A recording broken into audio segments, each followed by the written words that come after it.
Excelente, muy buenas tardes a todos los presentes el día de hoy. Muy buenas tardes y bienvenidos una vez más. Buenas tardes, Gina, que nos coloca aquí en el chat. Muy feliz también de que estés aquí, de que seas parte de este Psicomás, organizado por los internos de la Universidad Privada del Norte, acompañados de la especialista licenciada Sofía Yeri. El día de hoy vamos a componer la charla de la siguiente manera. Vamos a iniciar con la presentación de la licenciada ponente para que ustedes sepan quién les está dando esta información y por qué realmente es bastante valioso escuchar todo lo que ella el día de hoy nos va a enseñar.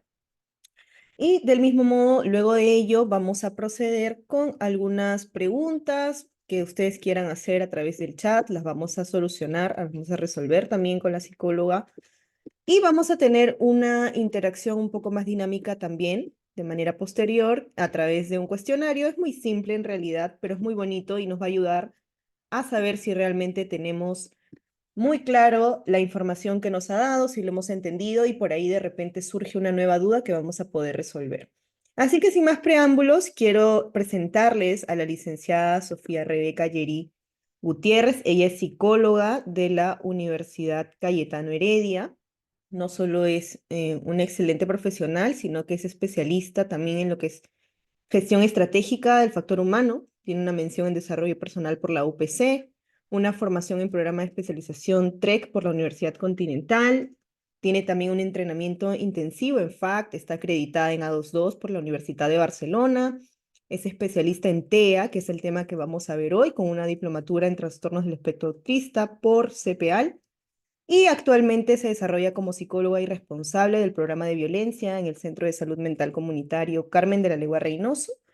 Así que realmente es una persona con todas las facultades y la preparación que se necesitan para poder saber y despejar todas las dudas que puedan existir. Bienvenida, psicóloga.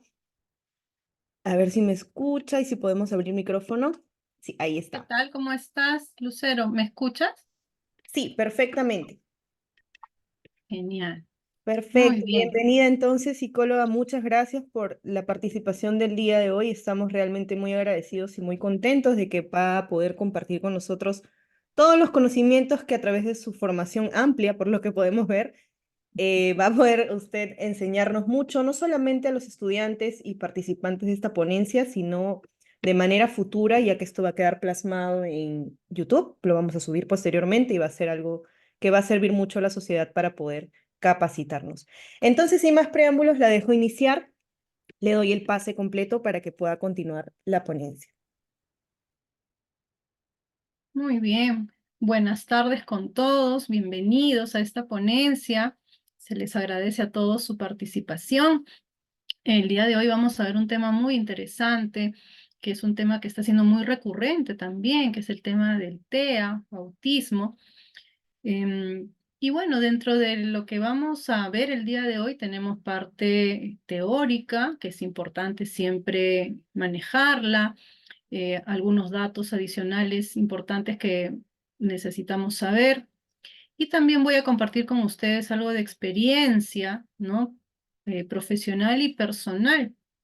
En mi caso, yo también pertenezco a esta comunidad TEA porque tengo una hija con trastorno del espectro autista, ¿no? Entonces les voy a compartir también parte de esta experiencia que les pueda servir a ustedes en su campo profesional o personal, ya sea para lo que es la detección, para el trabajo con niños o personas en general que están dentro del espectro autista. ¿Ok? Entonces, vamos a pasar a la proyección. Lucero, tienes, creo, la potestad para, así es, para pasar ahí las diapositivas.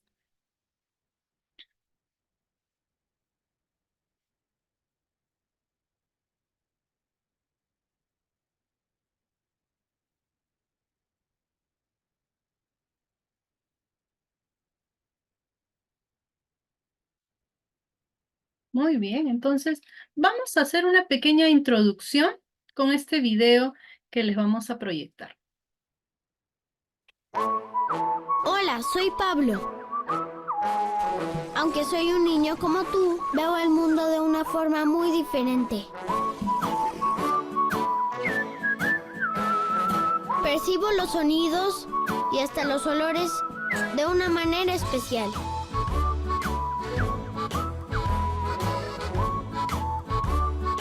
Y como a veces no es fácil de explicar, lo haré en mis aventuras con mis amiguitos y dibujos.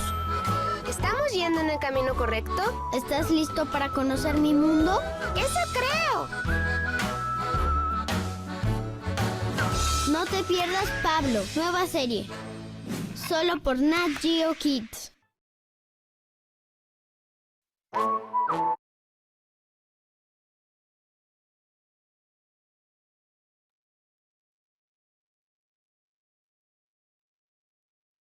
Muy bien. Entonces, como hemos podido observar en este pequeño video introductorio, algunas de las características, ¿no?, principales que se presentan dentro de este trastorno del espectro autista, pero también lo que podemos ver son los esfuerzos, ¿no?, que se hacen a nivel no solo local, sino mundial, por hacer visible esta condición. En este caso, este dibujo, Pablo, es un dibujo que lo pasan en Nat Geo Kids, ¿no? Y es uno de los primeros dibujos abocados a lo que es el autismo. De igual manera, Plaza Sésamo, ¿no?, se ha incluido hace poco también un personaje llamado Julia, que es un Muppet que tiene autismo, ¿no? Entonces, hay muchos esfuerzos por visibilizar y sensibilizar sobre el tema de lo que es el TEA. Entonces, vamos a pasar primero a definir, ¿no? Porque cuando hablamos de TEA, de autismo, ¿de qué estamos hablando? Entonces, vamos un poquito con la parte teórica aquí, ¿ok? Siguiente. ¿Qué es el autismo? ¿No? Que últimamente estamos viendo de manera pues muy seguida que hay muchos diagnósticos o personas que están siendo diagnosticadas con autismo. ¿Qué será? A ver.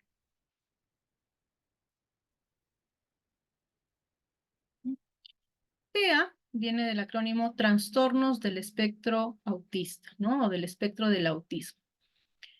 Y se basa en tres, digámoslo así, condiciones, ¿no? Para que alguien diga que tiene o que tiene el diagnóstico de TEA.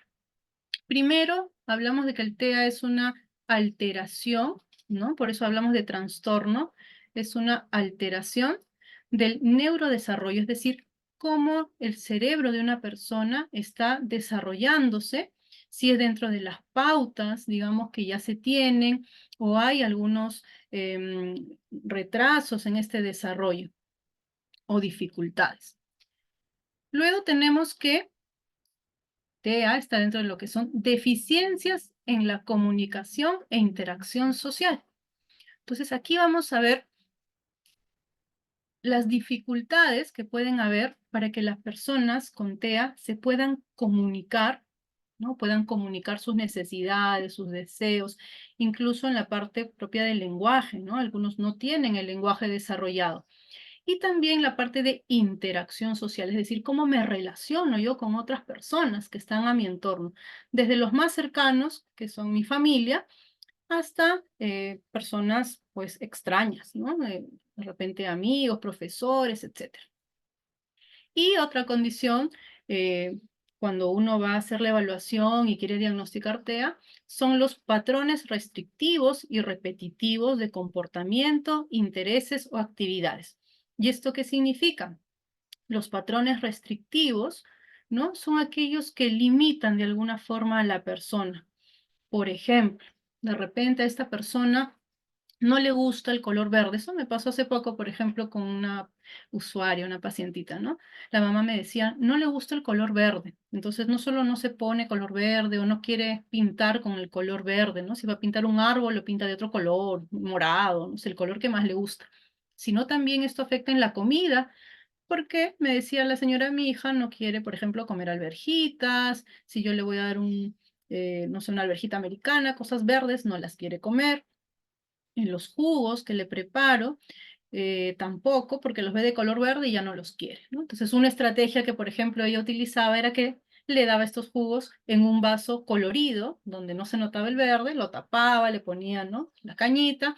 Entonces, la niña lo iba consumiendo hasta que en algún momento, pues, destapó y vio que era verde, pero ya lo había estado consumiendo. Entonces, por ahí que la mamá muy inteligentemente fue introduciendo, ¿no? Estos jugos de color verde, porque tenían pues apio y una serie de cosas que ella le preparaba, ¿no?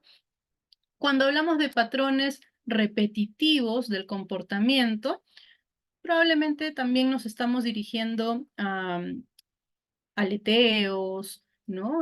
Aplausos, cosas que ellos repiten constantemente que hacen.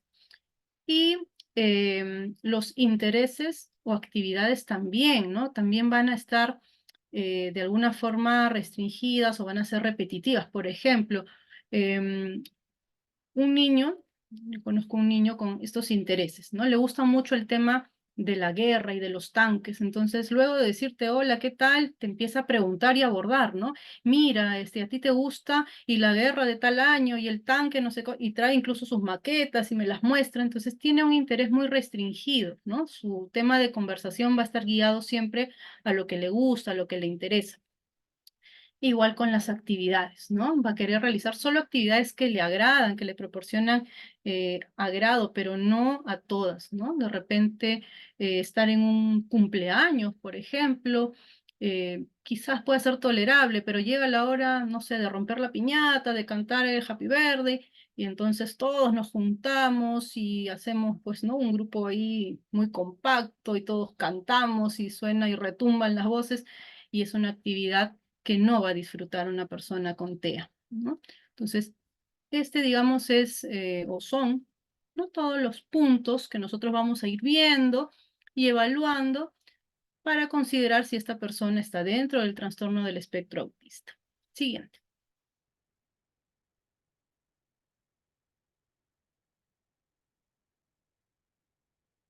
Ahora, estos criterios de acuerdo al DSM-5, yo se los voy a indicar. Sin embargo, también cabe resaltar que han habido cambios, ¿no? Nosotros usamos estos manuales, ya sea el DSM-5, el CIE 10, 11, ¿no? Para los que están estudiando psicología, por ahí medicina, conocen de estos manuales relacionados a lo que es la parte de salud, salud mental. Y han habido cambios, ¿no? En el DSM-4, la versión anterior, hablaba, por ejemplo, del espectro autista de una forma más amplia, ¿no? Habían subcategorías, estaba el síndrome de Rett, estaba Asperger, el trastorno generalizado del desarrollo, ¿no? Pero ahora, dentro del DSM-5, todo está englobado, ¿no? En la parte de trastornos del neurodesarrollo, autismo como uno solo, y lo que han hecho es colocarle niveles, ¿no? Que también los vamos a mencionar. Entonces, uno de los primeros criterios viene a ser justamente, ¿no? Dice, deficiencias persistentes y clínicamente significativas en la comunicación e interacción social que se presentan en diferentes contextos, ya sea actualmente o en el pasado. ¿Qué significa todo esto? ¿No? Habla de persistente, algo que se da siempre, que es constante, que es significativo, que tiene valor en la parte de comunicación, ¿no? Y interacción social, cómo se relaciona. Esto significa que hay aproximaciones sociales que quizás no son las más comunes, que no son las normales, fracaso quizás en mantener una conversación para los que tienen lenguaje, ¿no? Los que hacen uso del lenguaje hablado, no siempre pueden iniciar una conversación como uno lo podría hacer, ¿no? De repente me voy a una reunión, no conozco a la persona que está a mi lado, pero yo le digo, hola, ¿qué tal? ¿Y tú por qué has venido? Y empieza la conversación. En ellos está, digamos, esta conversación, el poder hacerlo de manera espontánea, no se va a realizar. Hay una falta en la iniciación justamente también ahí, ¿no? Luego vienen las dificultades ya un poco más graves en la comunicación no verbal, ¿ok? El uso, ¿no? De gestos o la comprensión de los mismos gestos de las otras personas, porque nosotros con el rostro vamos a gestualizar y vamos a manifestar emociones, sentimientos, pero no siempre ellos lo van a poder interpretar, ¿no? Hay una interferencia para desarrollar y mantener relaciones sociales adecuadas, ¿no? De repente el hecho de mantener su espacio, no querer que alguien se les acerque, em, el justamente no mantener estas conversaciones no genera, ¿no? De repente con los amigos, los compañeros, en el colegio, que pueda haber una relación adecuada. Y una falta aparente de interés en las personas. Yo recuerdo mucho al pediatra de mi hija cuando yo yo llevé a mi hija muy, muy temprano, porque tuve la suerte, y lo vamos a ver un poco más adelante también, que ella tuvo tempranamente un buen diagnóstico de la persona que le hacía el CRET en decirme que habían estas deficiencias o dificultades en el desarrollo. Cuando yo la llevo al pediatra y la evalúo y la observa, siempre voy a recordar la frase que me dijo: no somos lo suficientemente interesantes para tu hija. Porque una de las cosas que pasaba era este aparente desinterés, ¿no? Uno le pasaba la voz, le hacía gracias y ella miraba a otro lado, como si no te escuchara, no hacía caso, ¿no? Entonces ahí viene esa falta aparente, porque es aparente, pues te pueden estar escuchando, pueden saber que los estás llamando, pero simplemente su interés no está dirigido a ti, ¿no? Siguiente.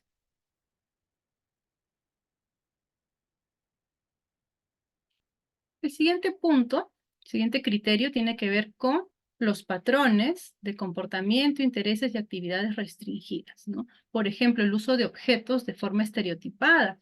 Siempre los usan para algo e incluso los usan para algo que no corresponde, ¿no? Vamos a usar, les comento igual con mi hija. Ella tenía un caballito que le habían regalado. Y ella, en vez de usarlo, como lo usa ahora mi sobrina, por ejemplo, que se sienta en el caballito y se mece, ¿no? Mi hija lo volteaba y lo usaba como si fuera una escalera. Y se subía ahí para treparse y coger otras cosas que ella quería, ¿no? No lo utilizaba para lo que realmente estaba hecho el caballo. Otra cosa estereotipada, siempre lo uso para lo mismo, la ruedita del caballo, y la estoy girando y girando y girando y girando y siempre es lo mismo. No le doy ese uso de repente del carrito que avanza, ¿no? Y va de un lado para otro. Las rutinas, ¿no? Y la resistencia al cambio son cosas que también siempre se dan y se observan. Por ahí vemos que el típico, ¿no? Tiene los carritos y los alinea todos. Y no se los podemos mover, porque si se los cambiamos, se pueden alterar, se pueden enojar. Resistencia al cambio. De repente están acostumbrados a tomar su desayuno en una taza de color blanco y de pronto un día yo le doy en otra taza de color azul y no va a querer tomar su desayuno porque no es la taza a la que está acostumbrada, no es una resistencia al cambio. Y hablamos de cosas que van desde lo más manejable hasta cosas que son mucho más complejas. Yo recuerdo un ejemplo que alguna vez me dieron también de un niño que estaba acostumbrado a tomar un cierto yogur, ¿no? Pero luego, ustedes saben que las empresas cada cierto tiempo cambian la imagen, ¿no? De sus productos, aunque el contenido va a ser el mismo. Bueno, esta criatura no quería, ¿no?, tomar el nuevo yogur porque veía que era distinto. Entonces la mamá llegó al punto de tener que sacar copias de la tapa o de la presentación anterior y pegarlas, ¿no?, en el nuevo yogur para que lo pueda tomar, porque si no, no quería hacerlo. Entonces hay una resistencia al cambio muy grande también. Los intereses fijos y restringidos, ¿verdad? Como ya les había comentado, tienen temas específicos y pueden saber todo respecto a ese tema, ¿no? Son como pequeños especialistas en algún tema o en algún punto. Chicos que les gustan los dinosaurios saben absolutamente todos los nombres, los tipos, los colores, de qué se alimentaban. A uno le gustan los planetas, sabe cuántas lunas tiene un planeta, cuántos anillos, cuánta distancia, cuánto mide, todo, porque es justamente el interés que tiene específico, ¿no?, con ese tema. La hiper o hiporreactividad sensorial también, ¿no? O un interés sensorial inusual, quiere decir que le guste un sonido en particular. Por ejemplo, coger una serie de colores o plumones, ¿no? Y lanzarlos de repente para escuchar el sonidito, ¿no?, de cuando caen. Y los vuelven a coger y los vuelven a lanzar. Y tenemos que ese sonido especial, esa caída de los colores o de los plumones le gusta, ¿no? Es un interés sensorial inusual, particular de esta persona. O la hiper o hiporreactividad también a sonidos muy fuertes, cuando alguien alza la voz, cuando alguien aplaude, el típico la licuadora, ¿no? Cuando suena, no les gusta, o una sirena, una alarma muy fuerte. Pero es justamente direccionado porque también puede darse el caso, ¿no?, de que quizás el sonido de la licuadora no lo toleran bien, pero si uno pone la radio con música a un volumen más o menos alto, no les afecta, ¿no? Entonces, también están dirigidos. Ahora, todos estos síntomas, ¿no?, se van a presentar desde la primera infancia. Algunos incluso dicen que desde antes del año ya se van observando algunas de estas características y que podrían pasar desapercibidas, ¿no?, si es que las demandas sociales no los exceden, porque muchos de ellos tienen recursos y van a poder sobrellevar. Por eso que en algunos casos vemos niños grandes que recién les están haciendo la evaluación, y es porque anteriormente, como tenían recursos personales, habían podido, ¿no?, pasar desapercibidos o ser vistos como quizás un poco peculiares, extraños, pero habían ido avanzando hasta que llega un momento en que ya esos recursos no les sirven, las demandas sociales les exigen cada vez más, más, y ya no pueden adaptarse o integrarse, ¿no? O incluso también que haya una interferencia en el funcionamiento del día a día. Ya no pueden hacer sus rutinas, ya no pueden hacer su vida normal, esto interfiere, los afecta, y esto también es un punto que hay que observar cuando se está haciendo la evaluación. ¿Ok? Además, también nos dice que no se explican por otra discapacidad que pueda haber. Ojo también que en muchos casos el TEA no viene solo, es decir, no solamente voy a tener autismo, podría tener este diagnóstico junto con otro más. Siguiente.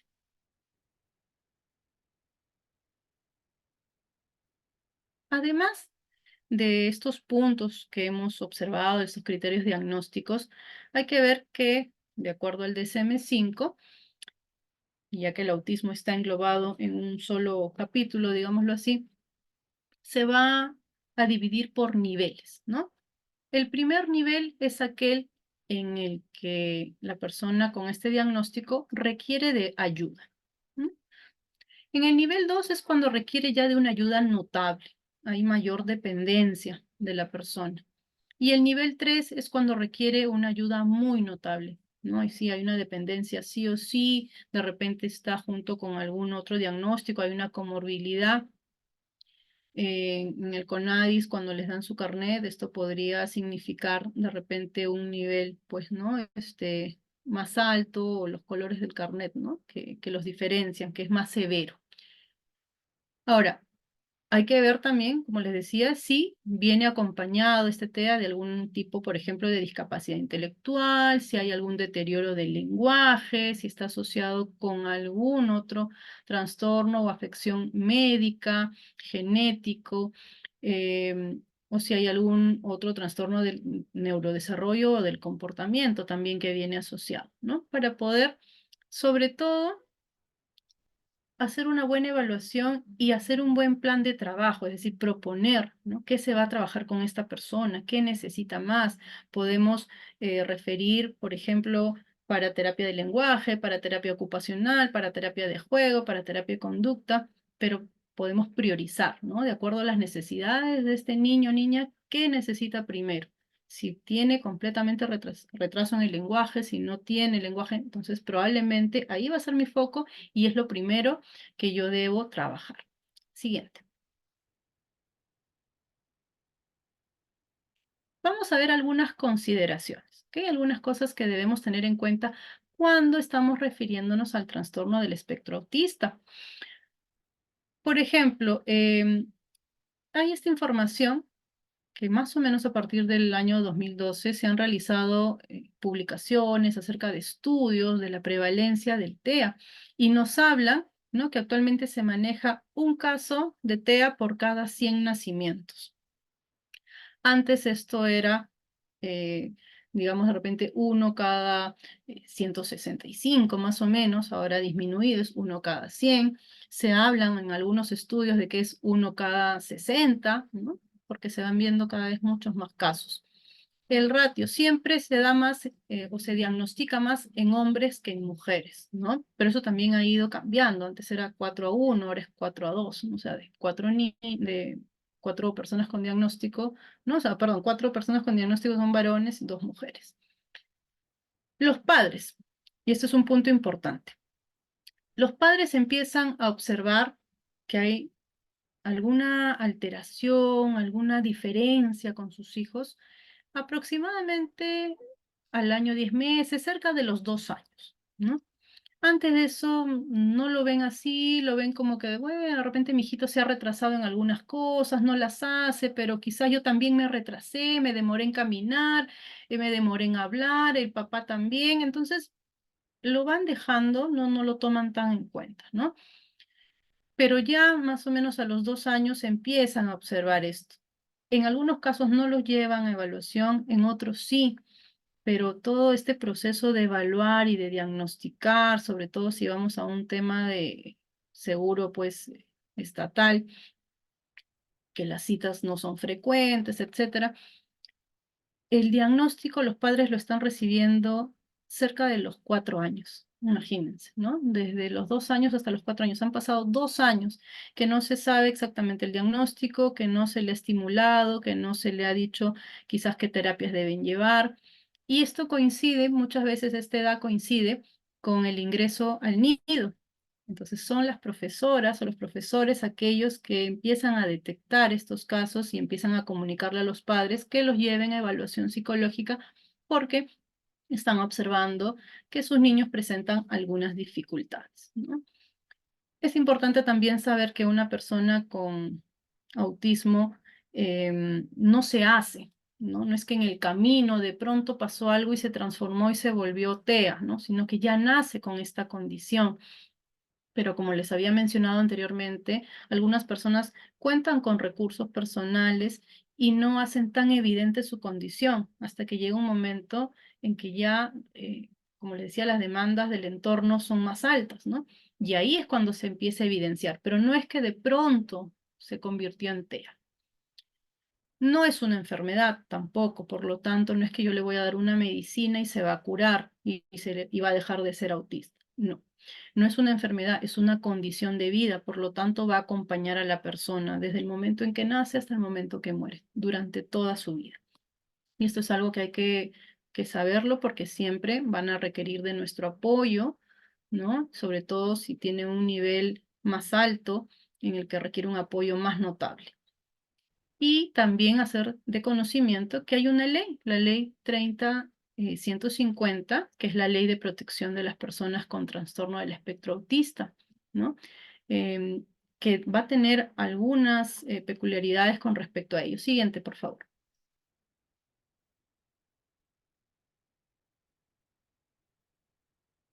Dentro del documento técnico que brinda orientaciones para el cuidado integral de las personas con trastorno del espectro autista, si hablamos de la parte de salud mental, nos dice, referente a las intervenciones, ¿no? Que el primer nivel de atención, es decir, los centros de salud, son aquellos que primero, ya sea con sus screening o con sus tamizajes, van a ir detectando y van a hacer las derivaciones correspondientes a los servicios especializados, ¿no? Centros de salud mental comunitario, hospitales, que cuentan con especialistas para poder evaluar y diagnosticar en estos casos. La finalidad de este documento es mejorar, ¿qué cosa? La calidad de vida de las personas con TEA y además de sus familias. Es muy importante trabajar con las familias. Muchas veces se trabaja con los usuarios, se hace, digamos, las, las terapias, pero se aboca mucho al usuario, a la persona y no a las familias, ¿no? Y también, lo vamos a ver al final casi, hay a veces un quiebre con el tema de la familia. Entonces, ¿qué buscamos en la calidad de vida? Independencia, ¿no? Que la persona sea más independiente, que tenga una vida más digna, que esté integrado, que sea más participativo en su entorno social. Pero esto es un trabajo también a nivel familiar y de comunidad y del Estado, ¿no? No solamente es, ok, yo te preparo para que te adaptes, también el entorno, la sociedad tiene que saber recibir a las personas con trastorno del espectro autista. Habla del desarrollo normotípico, es decir, por ejemplo, enfermeras cuando trabajan y hacen el CRET y hacen su evaluación, ¿no? Tienen ciertos hitos que ellas van evaluando y van viendo.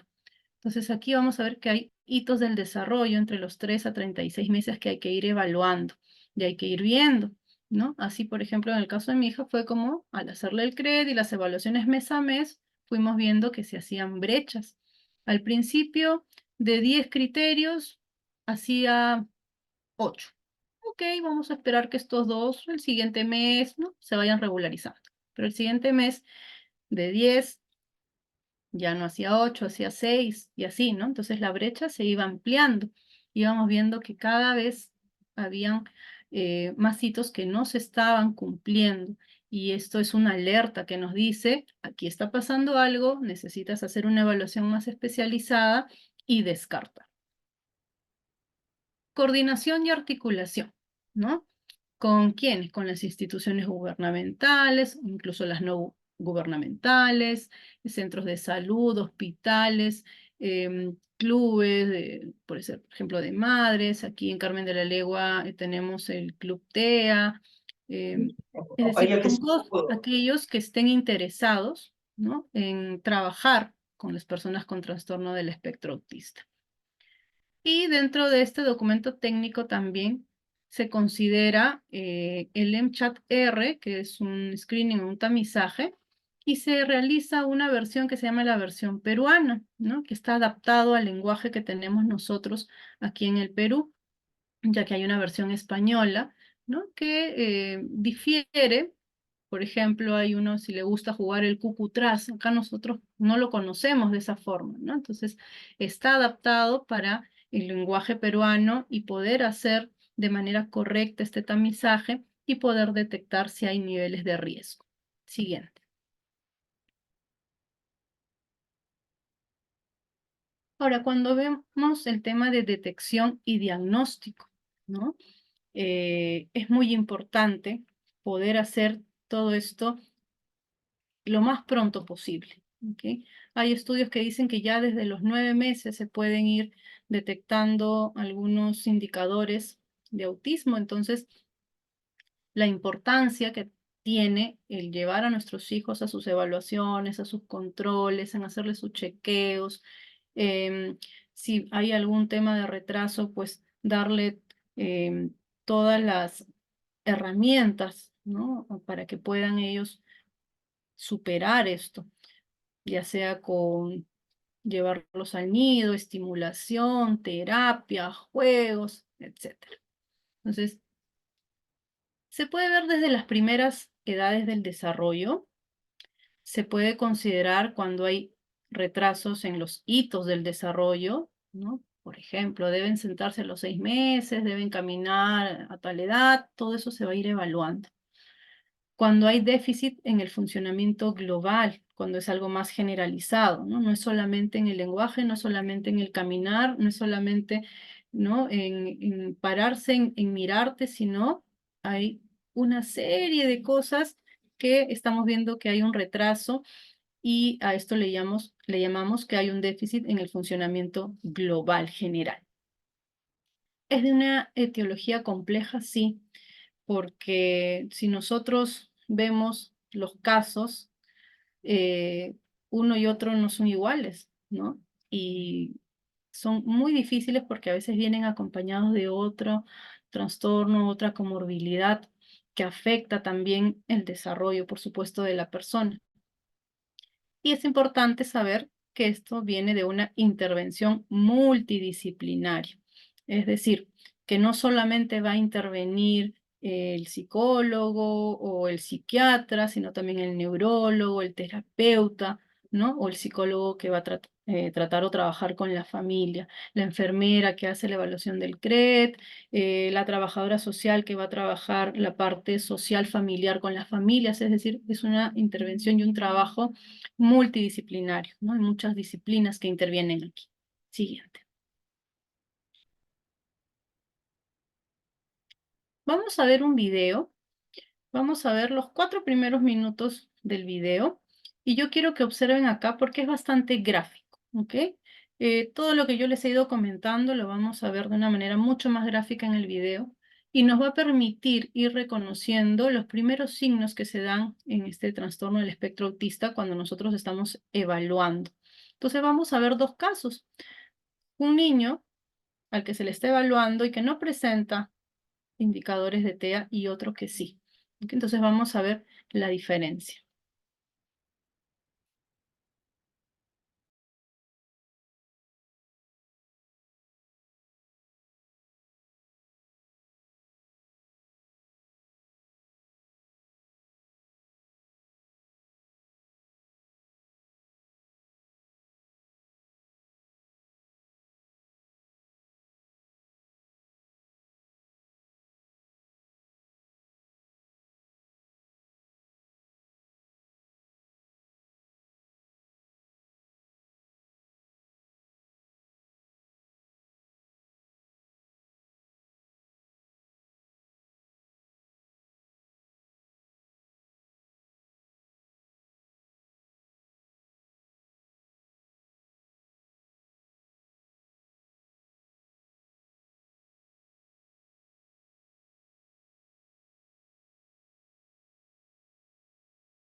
Le damos clic en la parte de abajo en la barra para que pueda correr el video.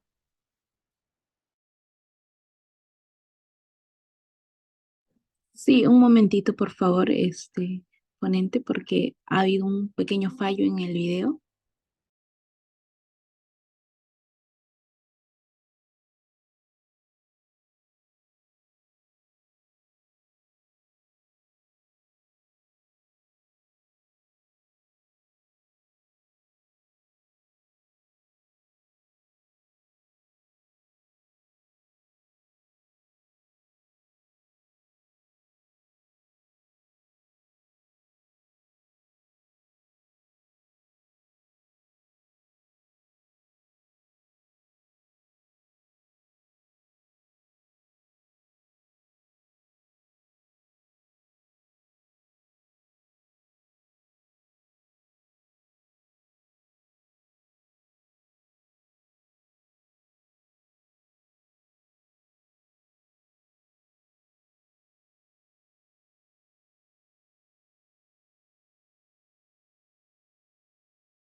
Soy Rebeca Landa, directora del Centro y patologías relacionadas en el Instituto Kennedy Krieger. Está a punto de ver un breve tutorial que muestra los primeros signos de los trastornos del espectro autista, TEA. Usted verá 3 pares de vídeos de niños de 1 año de edad. Dentro de cada par de vídeos aparecerá un niño con desarrollo normal, seguido por un niño que muestra los primeros signos de TEA. Las características indicativas del desarrollo de TEA que se muestran en estos vídeos están divididas en 3 categorías principales que incluyen comunicación efectiva y disfrute compartido, conexiones sociales y con el que vamos a comenzar, percibir oportunidades sociales a través del juego. Este niño de 19 meses de edad no muestra signos de TEA.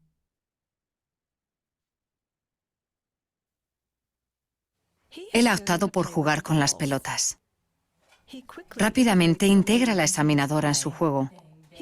Imagina que las pelotas son alimentos y ofrece un bocado a la examinadora.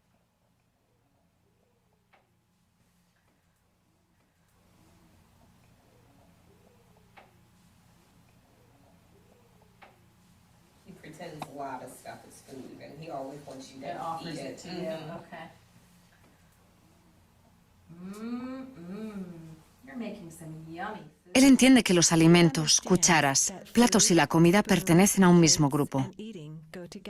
Mientras crea una actividad de juego simbólico, sigue siendo consciente de las personas cercanas.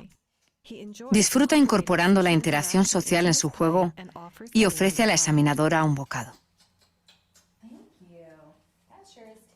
El niño puede prestar atención a la vez a la mujer, a la muñeca y a la comida imaginaria. Comparte su entusiasmo sobre los juguetes con la examinadora al mirarla y sonreír. Después de los comentarios de la examinadora sobre que los alimentos están calientes, el niño sigue su juego y su idea.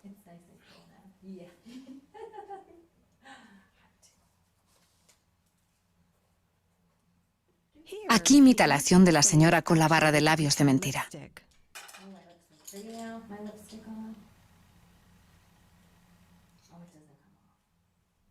Esto le ayuda a aprender habilidades de juego y al mismo tiempo sincroniza su acción con las acciones de otros.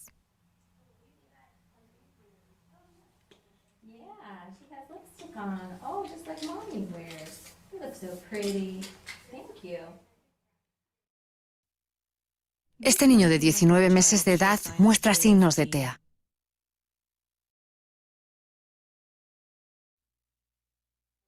El niño muestra gran interés en el teléfono de juguete. No comparte su entusiasmo por el teléfono con los demás. No ofrece el teléfono a otros para que lo puedan usar. No mira ni sonríe a los demás. He really has this addiction to telephones lately, though. It's okay though, because it's helping him to make sounds. So there's probably like 10 telephones laying around my house because he walks around carrying them and sits them down, and then he goes on to the next one.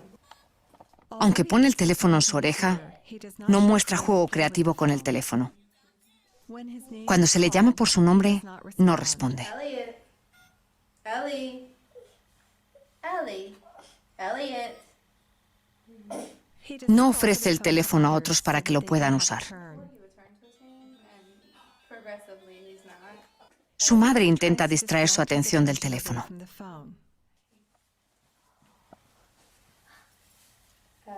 Let mommy see the phone. Let mommy see it. Let mommy see the phone. Ella empieza a hacerle cosquillas. A pesar de que parece disfrutar de las cosquillas, el niño no mira a su madre, ni hace ningún contacto social con ella. No trata de comunicarse con su madre para mantener el juego social en marcha.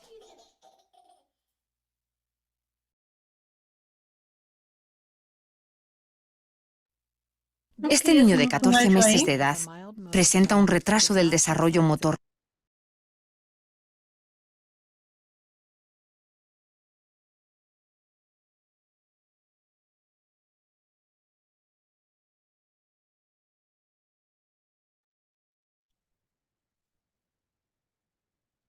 Muy bien. Hasta este punto, me gustaría aquí sí un poquito que participaran, ¿no? Algunos de los asistentes, me dijeran qué cosas han podido observar, qué de diferente, con sus propias palabras. No necesito que usen palabras técnicas, no estamos en un examen, sino qué es lo que han observado ustedes entre el primer y el segundo niño. ¿Qué les llamó la atención? ¿Qué se observó en el video que era o había de diferente?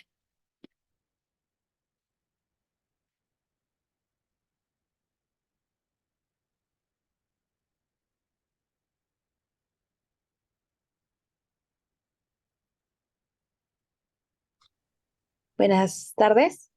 ¿Qué tal? Buenas tardes. ¿Qué tal? Buenas tardes. Bueno, la forma de interactuar, ¿no?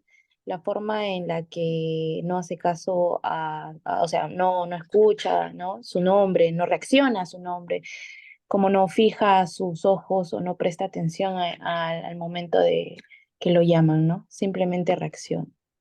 Ok, muy bien, y eso es un punto, ¿no? Bastante clave, el tema de esta interacción con lo que es la mirada y con lo que es reaccionar al llamado o al nombre, ¿no? El contacto visual también nos dice por acá Yamili, exacto. O incluso a veces una mirada que nos dan, pero es una mirada que no es fija, ¿no? Es como si nos estuvieran incluso por algún momento atravesando, ¿no? Es una mirada muy peculiar. ¿Qué más se observa?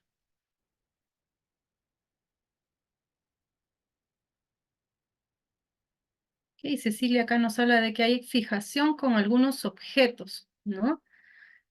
Correcto. Tenía un juguete, un teléfono y a ese le había puesto el foco y de ese juguete no se desprendía, ¿no? Ya el resto de juguetes y personas no era de su interés.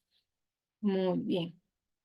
Así es como nosotros vamos a ir, ¿no? Haciendo nuestro descarte cuando vamos a hacer nuestra evaluación.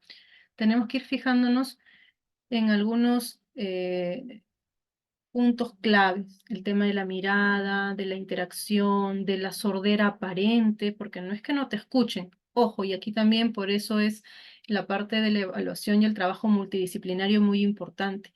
Una de las primeras cosas que se suelen hacer es hacer descartes, ¿no? Descartar si no hay alguna otra alteración del neurodesarrollo, por ejemplo, descarte de sordera, ¿no? Porque probablemente, ¿qué pasa si de verdad el niño es sordo, por ejemplo? ¿No? Entonces ahí no es que sea una persona con autismo, sino es un tema ya más de índole físico. Entonces se hacen siempre los descartes. Si no fuera así, si no fuera el caso de que tiene sordera, podemos entonces ir viendo de que efectivamente yo lo llamo y no me hace caso, ¿no? Que quiero interactuar y no responde a esa interacción, que no comparte, ¿no? El primer niño le hacían el juego con la barra y él hacía como que también se estaba pintando, porque hay este compartir, es decir, existe un objeto, existo yo, existe otra persona, ¿no? Hay esa triada. Entonces yo puedo manejar o trabajar con ello. Me mira, me presta atención, me imita, lo cual no se da en el otro niño que tiene autismo. Muy bien, sigamos. Siguiente diapositiva. Para los que vamos a trabajar haciendo detección, ¿ok? Vamos a tener algunos instrumentos con los que nos podemos valer o de los que nos podemos servir, ¿ok? Entonces vamos a ir viendo.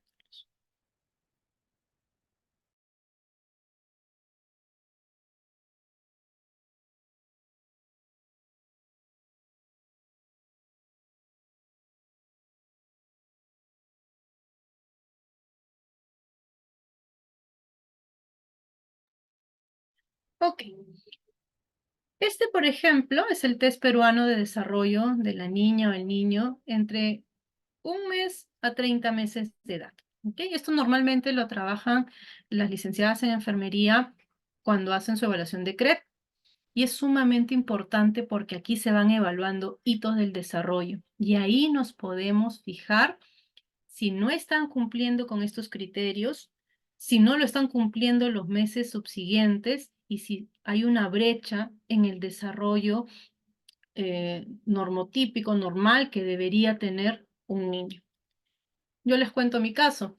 Cuando yo llevaba a mi hija al CREP, una de las evaluaciones consiste en hacer sonar una campanita. Y esa campanita la pasan, ¿no? Sobre los ojos del evaluado, hacia el costado, hacia el otro lado, ¿no? Izquierda, derecha. Y eso era algo, por ejemplo, que mi hija no hizo. Es decir, la campanita podía estar para el lado izquierdo y ella estaba mirando hacia el lado derecho, al techo, como si no existiera la campana. ¡Ey! Le pasaban la voz, ¿no? Y ella simplemente su atención estaba en otro lado. Ahí fue una de las primeras veces que se consideró el tema que quizás podía ser sorda. Después ya se hizo su evaluación y se descartó esa opción. No era sorda. Entonces, este tipo de evaluaciones son importantes para ir viendo cómo se da el desarrollo de un niño o niña. Estas evaluaciones se hacen, ¿no? Hasta un día antes de cumplir los 5 años en general, ¿no? El CRED normalmente se hace hasta esa edad. Se realiza en los controles de los centros de salud. Las personas pueden ir, llevan, tienen un carnet, se les da mensualmente una cita, les hacen incluso psicoeducación, ¿no? Y es muy nutrido poder llevar a nuestros hijos a que los evalúen, a que nos asesoren, a despejar nuestras dudas también. Mientras más temprano haya una detección, más temprana también va a ser la intervención. Y mientras más temprana, más oportuna, es mejor para el niño. Tenemos que plantearnos también que si esta es una condición de vida y la va a tener a lo largo de todos los años que viva la persona, yo tengo que fomentar que sea alguien estimulado, que sea alguien independiente, que era lo que nos hablaba también la norma técnica, ¿no? Que pueda desarrollarse lo mejor posible por sí solo. Y algunos tienen condiciones como para poder incluso más adelante, quizás los del nivel 1, que es más leve, o lo que antes llamaban Asperger, poder desarrollarse incluso en alguna profesión, estudiar algo, ¿no? Yo les cuento, por ejemplo, el caso de Quique. Era un paciente que yo tenía, ya un jovencito, mayor de edad, tenía sus 19 años. Y cuando él ingresó a las sesiones, por ejemplo, no tenía muy claro qué era lo que quería hacer, ¿no? Y aquí intervenían mucho también pues los papás, ¿no? Habían hecho una burbuja, eran muy sobreprotectores con él, lo cual hasta cierto punto no está mal y es comprensible. Ojo, ese es un punto que a veces no se trabaja, ¿no? Que tiene que trabajarse con la familia. Pero ¿qué se logró en el caso de él? Se logró que fuera independiente. Por ejemplo, ya empezaba a venir a las consultas él solo. Tomaba su micro y venía a las consultas por sus propios medios. Quiere decir que ya podía salir solo, determinar qué carro lo llevaba, pagar su pasaje, bajarse donde tenía que bajarse en el paradero, ¿no? Ir a la consulta. Y en las últimas sesiones que hemos trabajado con Quique, me dio mucho gusto y él vino muy contento a contarme de que por fin, después de varios trabajos que se habían hecho con él y con los padres, que había postulado a la carrera corta de un año de panadería. Entonces ya tenía metas a futuro, ¿no? Hacer su carrera, poder tener su pequeño negocio, poder sustentarse él solo y quién sabe, más adelante quizás ser él, más bien el soporte de sus padres, ¿no? Entonces, pero todo esto se va trabajando mucho mejor si nosotros hacemos todos los esfuerzos mientras los niños son más pequeños, ¿no? Entonces, esto también nos permite detectar esos signos de alerta que pueden aparecer. Siguiente.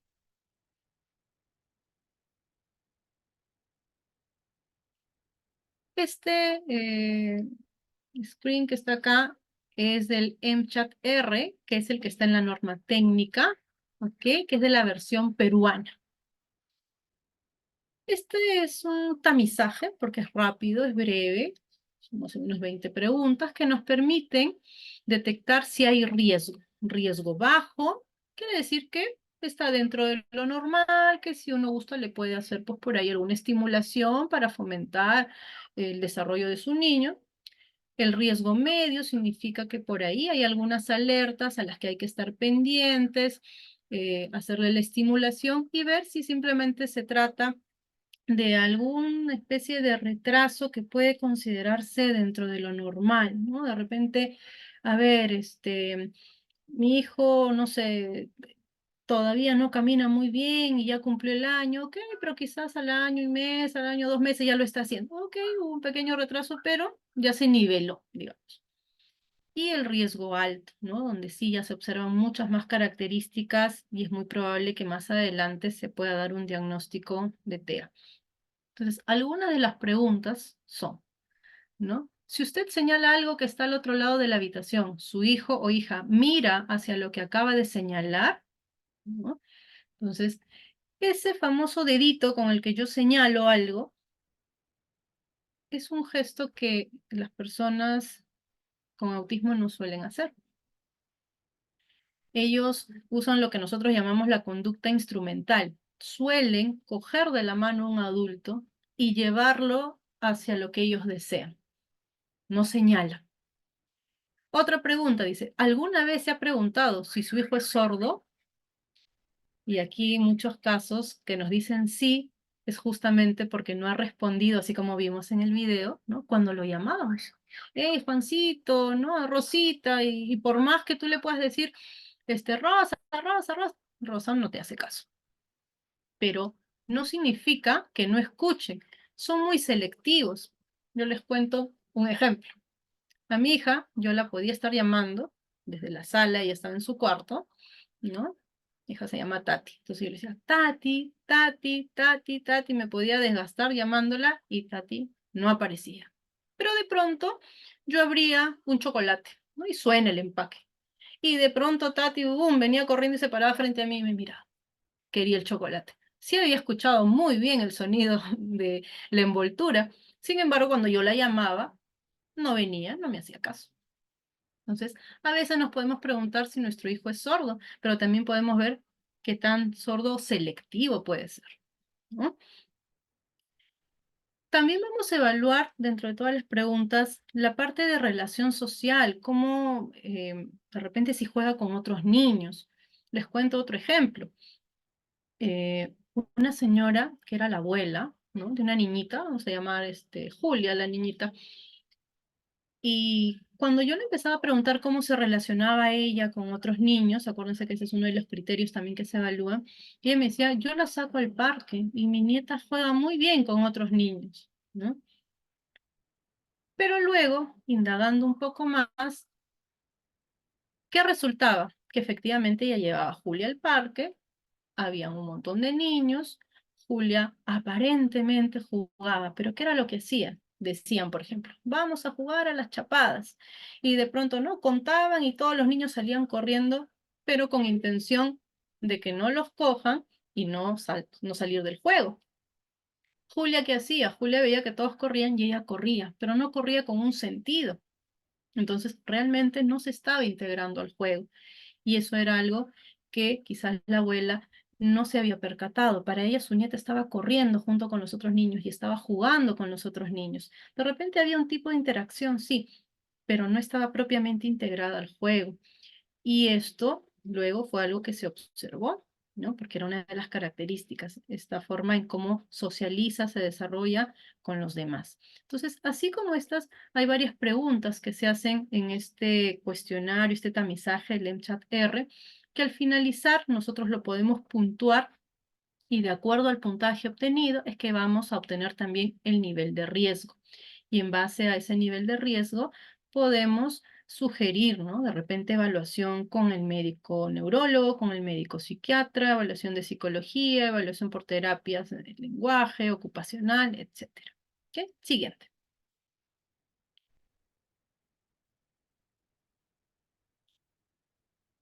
Les presento a Julia, hablando de Julia.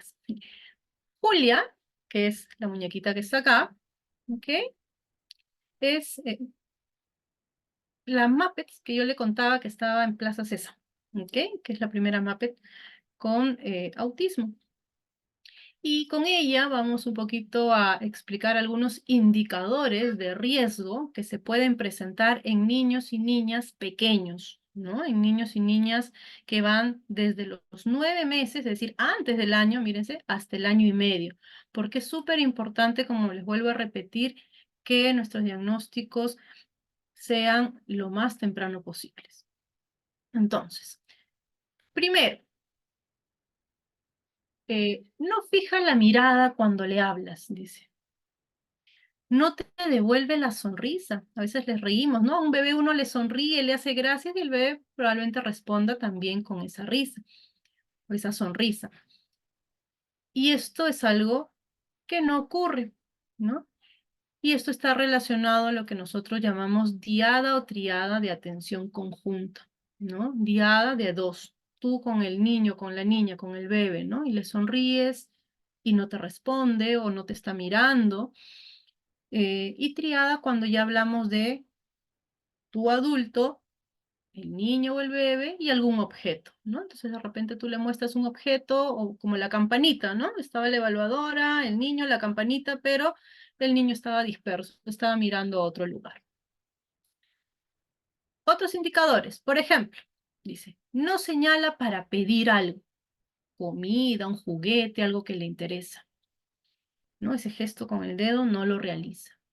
No responde a su nombre como si no lo escucharas.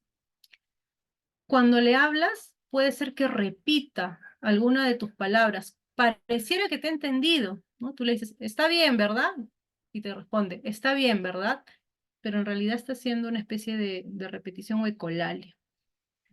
Aquí estos puntos están dirigidos, por ejemplo, a la parte de comunicación en lenguaje, ¿no? La ecolalia que les acabo de mencionar, el señalar para pedir o que nosotros le llamamos un gesto protoimperativo, pedir, ¿no? Con conducta instrumental o llevar al adulto de la mano. Por ejemplo, mi hija cuando quiere gomitas, a ella le encantan mucho las gomitas, suele llevar al abuelo, ¿no? Que es el consentidor que le da las gomitas. Entonces, ella no señala, ella no le dice quiero gomitas, ella lo coge de la mano y lo lleva hasta la cocina y lo para frente a la gaveta donde sabe que están las gomitas, ¿no? Entonces el abuelo ya sabe y le da las gomitas, ¿no? Pero en este caso ella no señala. No señala para compartir algún interés o lo que llamamos protodeclarativo. Es decir, cuando a veces a nosotros nos gusta algo, estamos caminando quizás por un centro comercial y vemos algo que nos gusta y le pasamos la voz, no sé, a la mamá, a la hermana, mira, mira eso, ¿no? Y señalamos, ¿no? Para que la persona sepa a qué me estoy dirigiendo. En el caso de los niños con autismo, esto no lo hace. Otros indicadores, por ejemplo, no realiza juegos de simulación. Eso también lo vimos en el video, ¿no? Yo puedo coger, no sé, el libro que tengo acá y hago como si fuera mi plato y yo hago como si esto fuera mi cuchara de repente, ¿no? Mi celular es mi cuchara. Estoy haciendo un juego de imaginación, un juego de interacción social, pero este juego simbólico de imaginación no está presente. Y lo vimos con el segundo niño, ¿verdad? El primero sí, observó, ¿no? Que el evaluador hacía este juego con las cucharitas, con los platitos, y él también lo hizo, ¿no? Agarró algo que no era precisamente un lápiz labial, pero hacía el ademán, que se estaba pintando porque estaba también observando, imitando lo que hacía el evaluador. Pero este juego de interacción social en el que realiza juegos de simulación, de creatividad, no están presentes, al menos en esta etapa de la que estamos hablando, ¿no? Entre 9 meses, año y medio. Siguiente, para poder completar, por favor. Ok, ahí. Fijación con un juguete o un objeto en particular, ¿no? O le disgustan los cambios, prefiere sus rutinas. Hace poco, por ejemplo, una persona que conozco me mencionaba, ¿no? Mira, yo tengo ya una niña con diagnóstico de autismo y estoy viendo en mi otro hijo algunas características similares. Desde pequeño llora mucho, por ejemplo, ¿no? Como si le doliera algo, como si tuviera hambre, pero está cambiado, está comido, no hay ruidos que de repente lo molesten. Y así es como ella quizá ha ido detectando cosas que no vio en su primer hijo y que de alguna forma le dan una alerta, ¿no? No significa que tenga el diagnóstico, pero ya van dando una alerta, ¿no? Entonces, la fijación, como decía acá, fijación con un juguete, objeto en particular, le disgustan los cambios, prefiere sus rutinas, siempre es lo mismo. Hay personas que no se les puede cambiar de repente la ubicación de cómo está el cuarto porque se alteran, hay que regresarlo a como estaba, la ropa de determinados colores, determinado material, y ciertos juguetes, ¿no? Con lo que también se interactúan. Ok, y eso está en el tema de la inflexibilidad que puedan tener, ¿no? Tienen rutinas muy marcadas, tienen preferencias por algo muy particular, que incluso lo usan de una manera para lo que no está hecho. Por ejemplo, a mi hija le gustaba jugar mucho con los rosarios, ¿no? Se los agarraba a la bisabuela, ¿no? ¿Pero por qué? Porque le gustaban las bolitas, ¿no? Entonces las pasaba por la boca. Entonces, el rosario para ella no era para ponérselo en el cuello, no era para rezar, no era porque le gustaban la sensación de las bolitas, ¿no?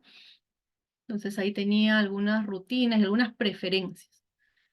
Y también tenemos, por ejemplo, la reacción escasa o la reacción excesiva a sonidos, ¿no? En algunos casos como si fuera sordo o sorda y en otros casos más bien como si fuese, si tuviera el oído muy fino, ¿no? Muy sensible. Entonces a veces decimos, no, este es muy sensible, no le gustan los ruidos fuertes. Por ejemplo, va a una fiesta de cumpleaños y la gente aplaude y canta el Happy Birthday y la persona se aturde, no le gusta, ¿no? El sonido de repente de las palmas, por ejemplo. Entonces, estos son algunos indicadores que también vamos a ir observando desde que ya son pequeños.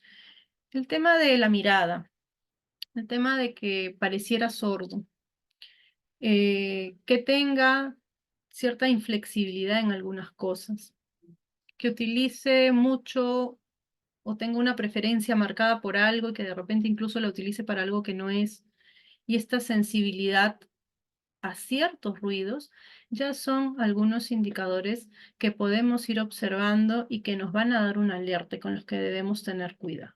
¿Sí? Siguiente.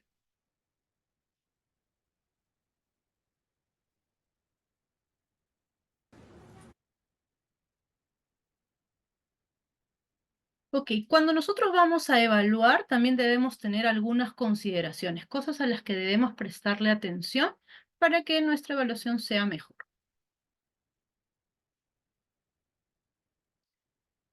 Cuando hablamos de personas con trastorno del espectro autista, personas con autismo, ellos tienen algunas propiedades que son características, ¿ok? Una de ellas se llama generatividad. Y esto está relacionado a la parte del habla,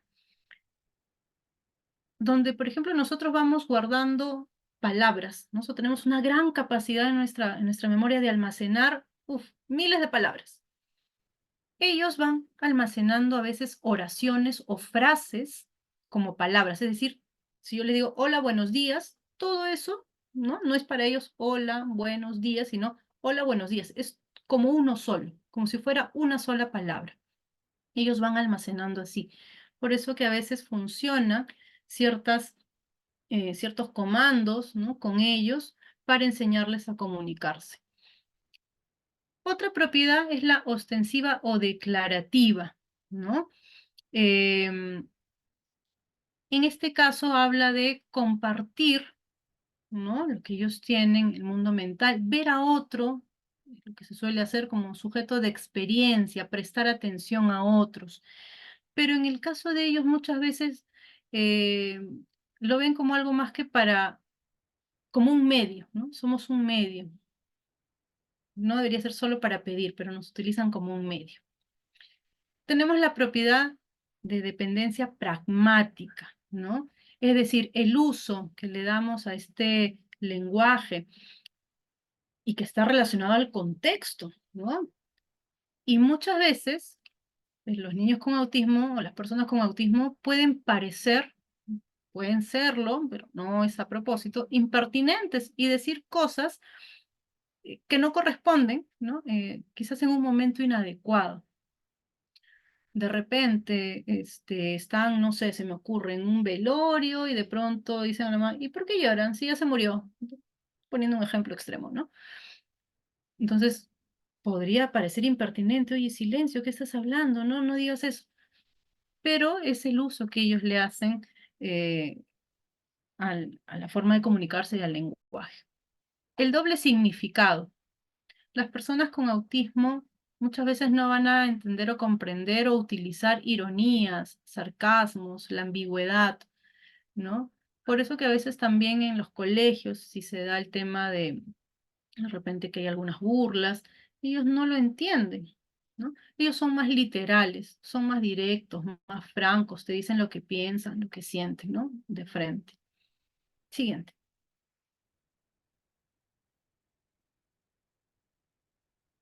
Este nombrecito, sí medio raro, ¿no? Se llama inversión deíctica. Ellos suelen utilizar los pronombres de otra forma, ¿no?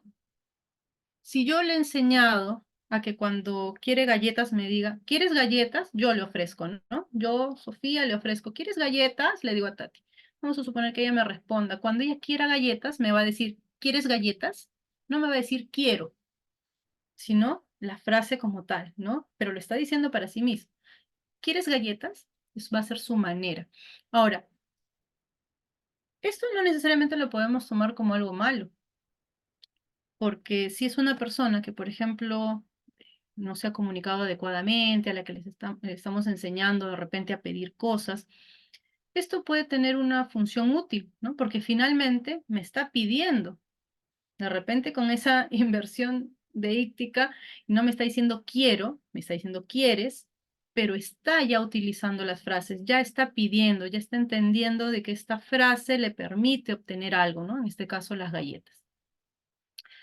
El laconismo es otra propiedad. Entonces, solemos decir que las personas con autismo son lacónicos, o sea, son, digamos, personas de sí o no, son muy puntuales, ¿no? A veces muy literales. Y tenemos el tema de la propiedad de la sordera central, ¿no? Es donde son más selectivos, ¿no? Entienden el entorno de una manera distinta. ¿Ok? Entonces, quizás se van a abocar solamente a lo que les interesa o a ciertos detalles, no a lo general, ¿no? Y estos son algunas propiedades que podrían aparecer y que también vamos a ir viendo o evaluando ya de manera un poco más puntual o más específica, ¿no? Porque vamos a ir de lo más general a lo más específico ya cuando hagamos o utilicemos algunas otras, de repente, evaluaciones. Hoy día yo les mostré las más generales, ¿no? Que era el test que se usaba en el CREP en enfermería, hemos visto el MCHAT, que es también un screening, un tamizaje, pero hay pruebas ya un poco más explícitas, como el IDEA, por ejemplo, de Rivier, o está la evaluación de la 2.2, de la DIR, ¿no? Que ya nos permiten incluso hacer un diagnóstico. Ok, siguiente.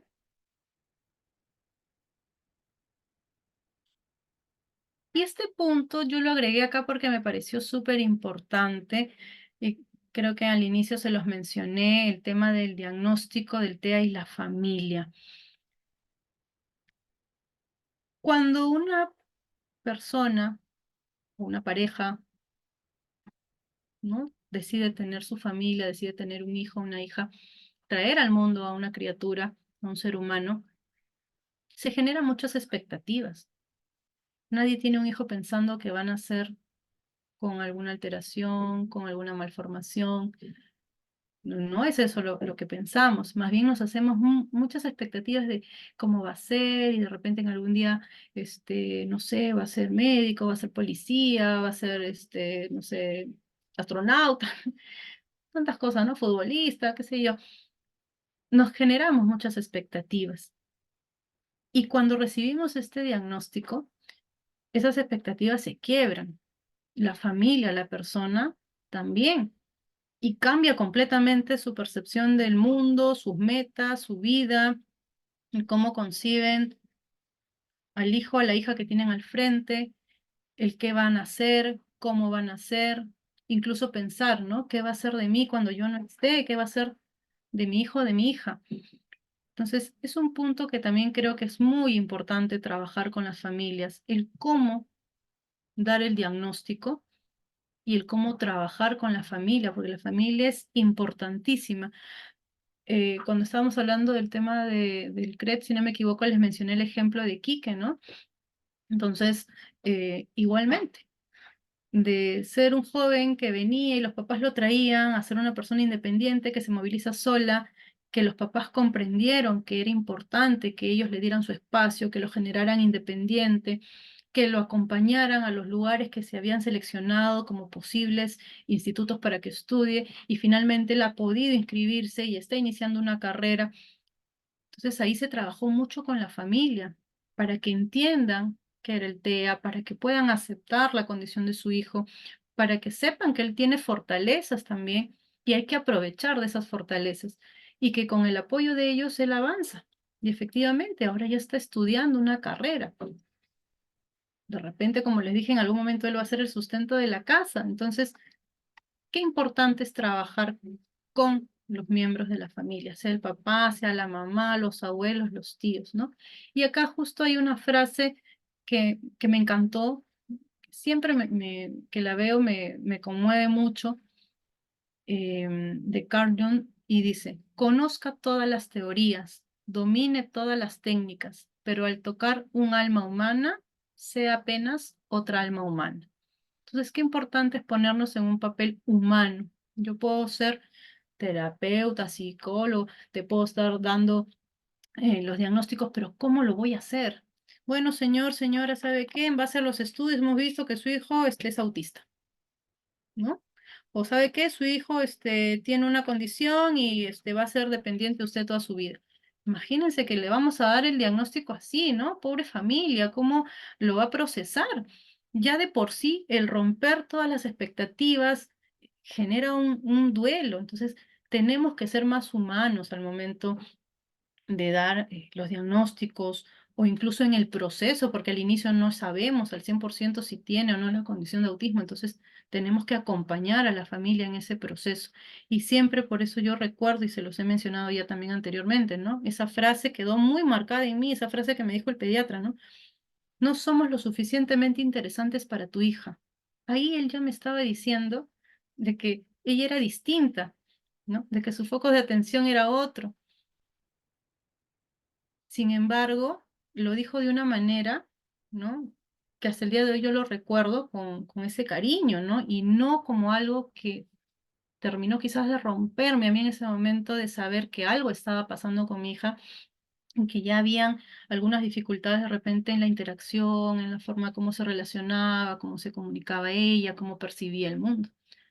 ¿Ok? Siguiente.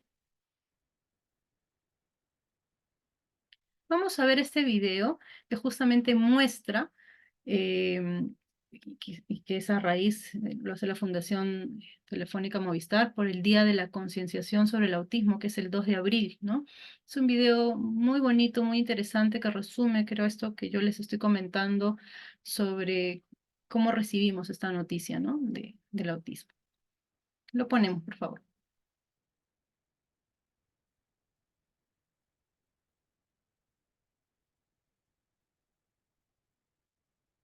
Desde que empezamos una vida juntos, ansiábamos mucho la llegada de Mateo. Tenerlo en brazos nos cambió la vida. Verlo crecer fue una aventura diaria, aunque algo en su comportamiento empezó a llamar nuestra atención. Muchas veces no respondía a su nombre. Cuando salíamos, no le gustaba estar con otros niños. Parece que no reaccionara cuando intento llamar su atención. Cada vez era evidente que algo le pasaba, por lo que fuimos a un especialista. Allí Mateo fue diagnosticado con autismo. Y gracias a una detección temprana, Mateo pudo potenciar sus habilidades con ayuda profesional. Y a pesar de que se distrae fácilmente, mi Mateo es muy bueno recordando números y letras. Incluso muchos niños con TEA aprenden a identificar letras, palabras o llegan a leer antes de los 3 años. Desde entonces aprendimos a comprenderlo y a conocerlo mejor. Y aunque no sea fácil, Tenerlo es mi mayor motivación.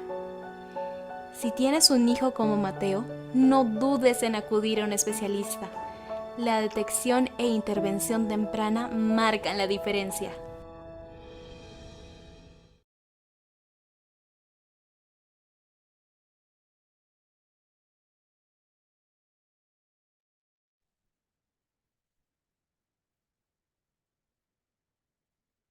Ok, entonces yo creo que con este video ha quedado muy claro lo importante de saber cómo dirigirnos a esta familia que va a recibir el diagnóstico, cómo acompañarlos, em, que la detección tiene que ser lo más temprana posible, que es importante que nosotros como operadores de salud, psicólogos, médicos, enfermeros, podamos estar preparados. Hay muchos diagnósticos, hay muchas cosas, muchos indicadores quizás que debamos considerar o aprender, pero de repente los principales, ¿no? O ante la sospecha, ya empezar a orientar sobre los descartes que se pueden hacer para ayudar, ¿no? A las familias y sobre todo a la persona, al paciente, al usuario, al niño, niña, para que sea fortalecido, para que pueda desarrollarse de la mejor manera posible, informarnos también, ¿no? Sobre nuestros derechos. Mucho se escucha ahora en el colegio este tema de las vacantes, ¿no?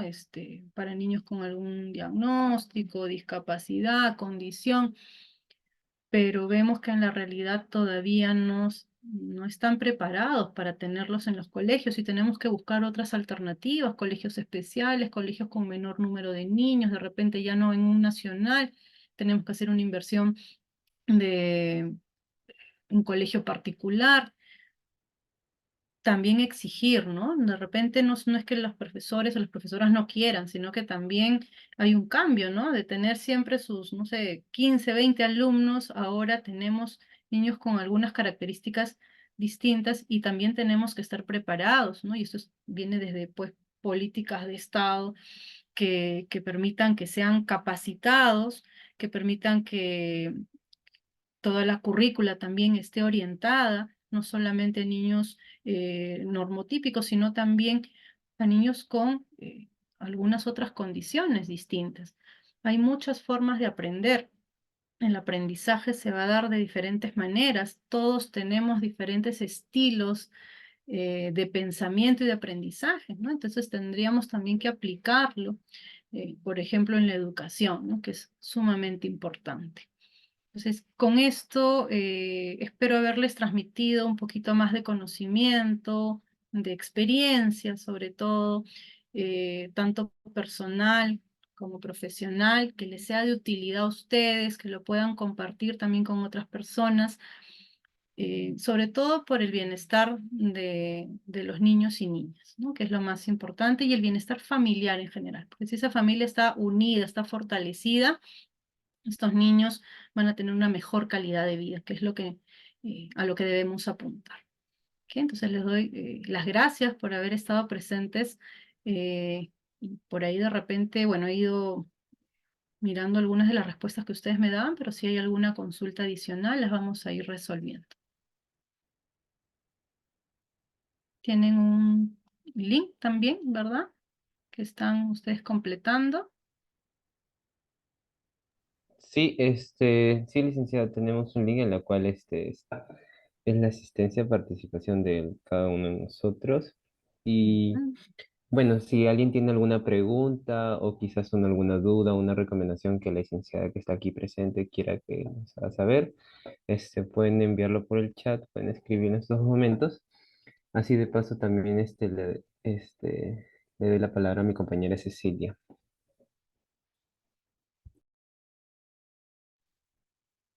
Buenas tardes a todos. Más que todo, para realizarles algunas preguntas sobre lo que se ha hablado hoy día.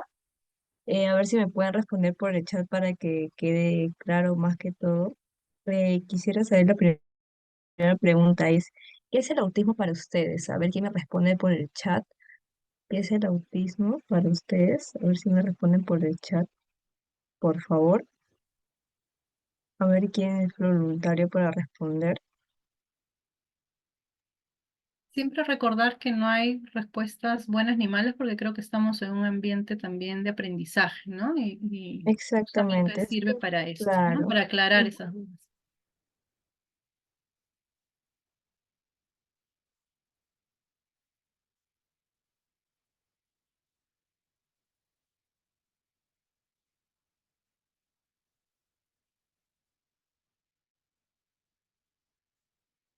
Ahí está, nos comenta la compañera Lucero, nos comenta que es un estilo de vida que genera una deficiencia en la interacción social. Bien, ¿alguien más que desea comentar?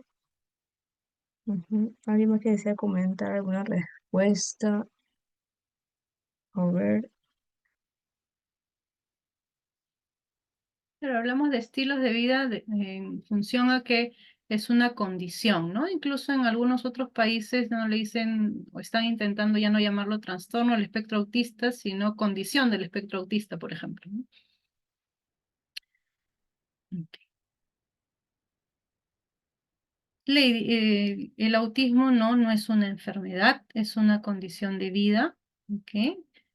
Una enfermedad está más relacionada quizá a algo que podemos tratar o curar. En este caso no hay una cura, digámoslo así, para el autismo, aunque sí hay algunas bases genéticas involucradas, ambientales, pero no es una enfermedad.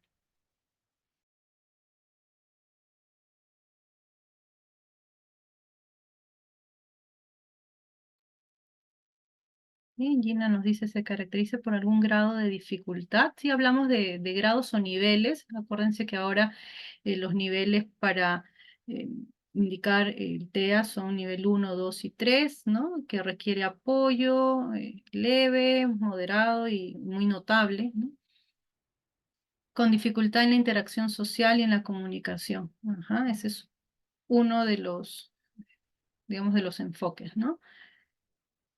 También está la parte de las conductas repetitivas o reiterativas.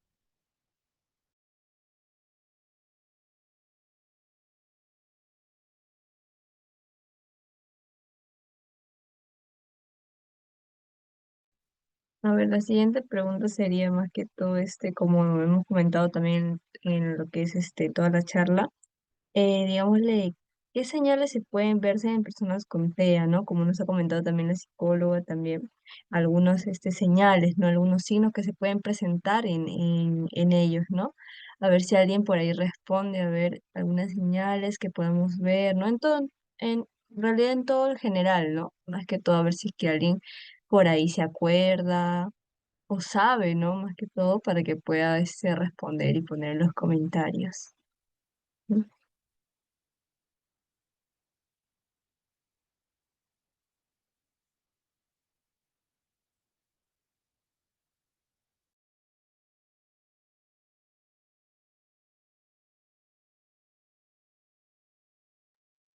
Ok, nos menciona acá Lucero, no hay contacto visual.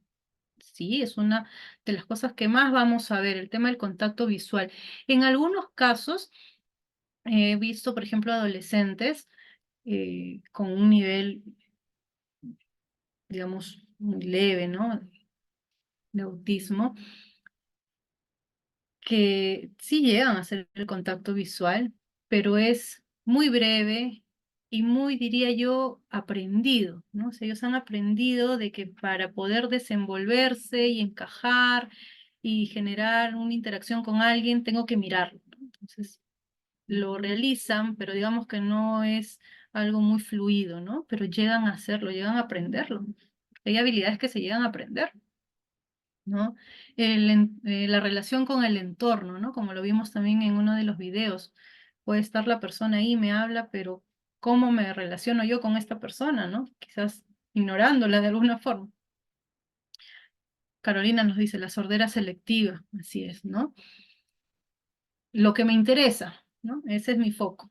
Como le daba el ejemplo yo del dulce, ¿no? Yo llamaba a mi hija, no me hacía caso, pero cuando yo abría la galleta, el chocolate, de pronto aparecía. O sea, eso sí escuchaba, ¿no? El sonido del dulce.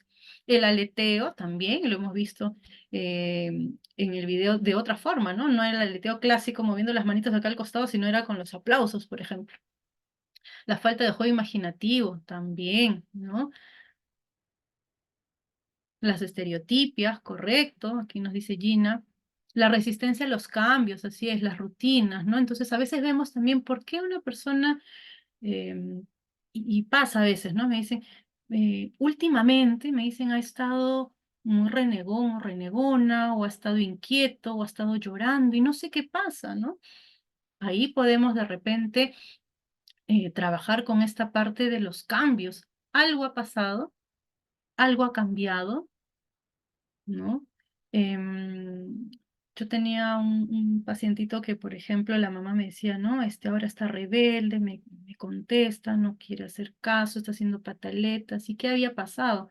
Ella se había separado, ¿no? Mucho tiempo del papá, unos años, y bueno, por cosas del destino habían decidido retomar la relación y el papá había regresado a la casa. Y ahora el papá le daba indicaciones, órdenes, y era algo que para él pues lo perturbaba, ¿no? Una persona que no veía años, que de pronto llegaba a la casa, ocupaba un espacio, em, le decía qué tenía que hacer, le movía algunas de sus cosas de su sitio, entonces fue completamente un cambio, ¿no? Y eso estaba afectando cómo se sentía y cómo se desenvolvía la persona. Entonces ahí veíamos que lo que estaba pasando en el contexto, en el entorno, no estaba siendo favorable pues para este paciente, ¿no? La sensibilidad que puede ser a estímulos sensoriales, alta o baja, ¿no? Como que le afecta mucho desde lo más mínimo, el más mínimo sonido, como puede ser también que no le afecte absolutamente en nada, ¿no? Como si fuera sordo. Muy bien, Gina.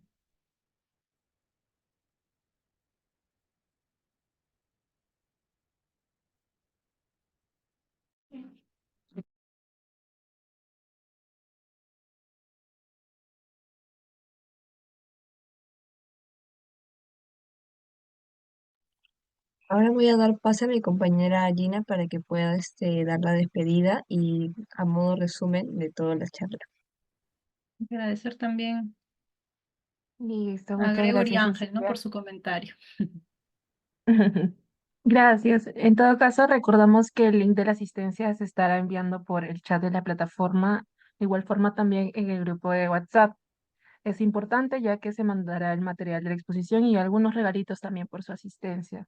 Por otro lado, también damos por concluida esta increíble ponencia por parte de la licenciada Sofía Rebeca Gutiérrez, el cual nos ha explicado detalladamente más sobre el trastorno del espectro autista, la importancia de la detección temprana que permite a nosotros como profesionales de la salud adaptar las estrategias de enseñanza para satisfacer las necesidades específicas del menor, para comenzar a trabajar en el desarrollo de sus habilidades sociales, emocionales, necesarias para facilitar la relación del menor con sus compañeros, sus familiares u otros adultos que están en su entorno.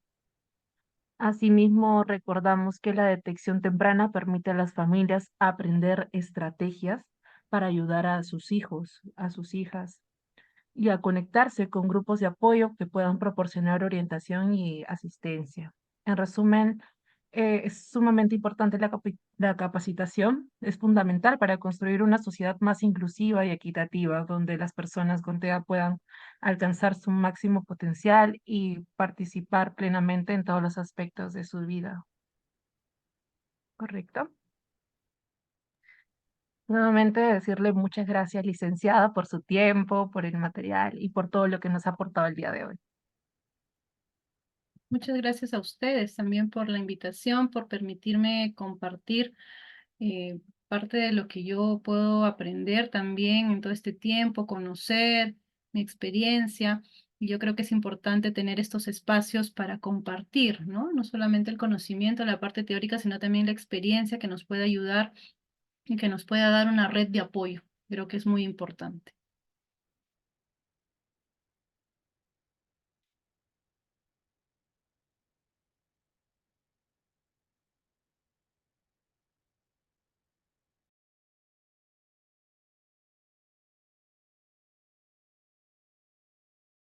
Muy bien, muchas gracias, licenciada Sofía. Muchas gracias a todos los participantes. En realidad ya hemos concluido con las actividades que teníamos programadas para esta ponencia, pero no quisiera cerrarlo sin reiterar la gratitud que sentimos nosotros, los internos de la Universidad Privada del Norte, con usted, psicóloga, y de la misma forma con todo el público que ha estado hoy presente, que tal vez no han podido todos abrir sus micrófonos, pero a través del chat hemos podido recibir toda la atención que ellos han tenido y ofrecido en esta tarde.